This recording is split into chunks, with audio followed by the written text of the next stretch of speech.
लोग आए।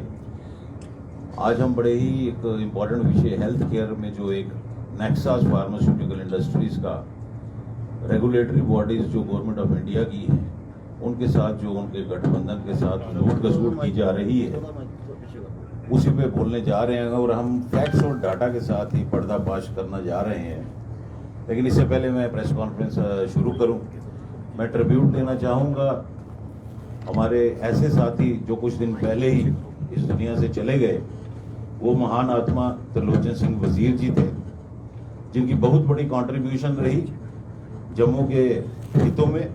और मैं आज जम्मू की जनता को फिर याद कराऊं कि 2015 में जब एज ए चैम्बर प्रेसिडेंट मैंने एम्स की लड़ाई शुरू की, तमाम लोगों ने तो साथ दिया, मगर अगर त्रिलोचन सिंह वजीर जी और उनके ट्रांसपोर्ट के भाई हमारे साथ ना खड़े होते तो आज एम्स जम्मू में ना होता। बहुत बड़ा नुकसान हुआ क्योंकि उन्होंने हमेशा भाईचारे का संदेश दिया था और हम उनका जो भी संदेश था उसको आगे लेके चलेंगे। आज के मुद्दे पे आते हुए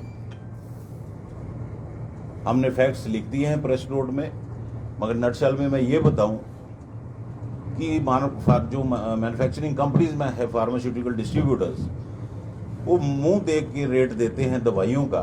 कोई बड़ा हाउस है उसको एक रेट देंगे, छोटा हाउस है उसको छोटा देंगे, एमआरपी सेम है। प्राइवेट हॉस्पिटल्स कोई फ्री दवाई नहीं देते, उनको कितना कम रेट दिया जाता है जो मार्केट में स्टॉकिस्ट और होलसेलर्स को दिया जाता है। आप नर्सिंग होम्स और डॉक्टर्स की क्लिनिक्स को बात करें, ये सब कुछ हमने चार्ट में एक्सप्लेन किया हुआ है। और अफसोस इस बात का है कि दवाइयाँ ऐसी चीज़ है जिसमें एमआरपी घर बैठे कोई नहीं लगा सकता।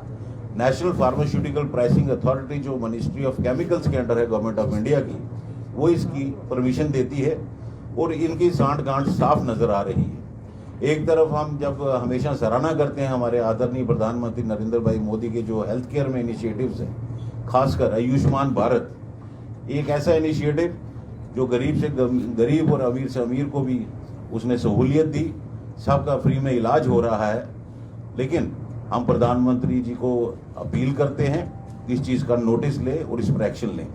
साथ ही साथ हम चीफ जस्टिस ऑफ इंडिया को ये गुहार लगा रहे हैं, जो फैक्ट्स हम इसमें लिख चुके हैं, हमने चार्ट बनाया वो डिफरेंशियल इन प्राइसेस का।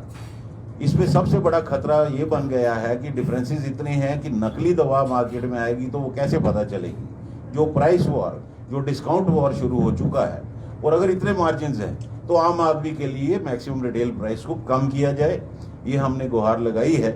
जहाँ एक हमारा तिरंगा है, एक संविधान है, एक टैक्स है, तो यहाँ एक प्राइस क्यों नहीं होगी। जो आजकल भी विषय चल रहा है, कोई चेंज का बोल लीजिए, आप मार्ट्स का बोल लीजिए, कंपनीज को चाहिए एक प्राइस सबको देनी। प्रधानमंत्री नरेंद्र भाई मोदी जी को समझना होगा ये 8 करोड़ ट्रेडर्स का मुल्क है, लेवल प्लेइंग फील्ड सबको देनी है, एक ही प्राइस लगेगी, चाहे वो गरीब है ट्रेडर या कोई बहुत बड़ी चेन उसको लेती है। और एक प्राइस के रहने से नकली दवाइयों का आना बहुत मुश्किल होता है।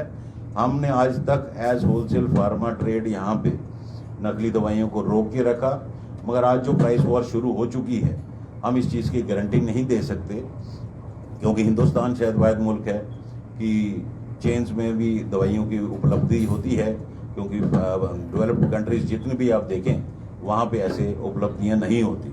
तो मैं आपके माध्यम से मीडिया के भाइयों को भी अपील करूँगा, क्योंकि at the end of the day हम दुकानदार भी कस्टमर हैं। ये किसी के हित में नहीं होगा कि आम पेशेंट को इतना लूटा जाए जो आगे ही सफ़र कर रहा होता है। किसी की सफरिंग के ऊपर पैसा कमाना कोई मानवता नहीं। Thank you very much.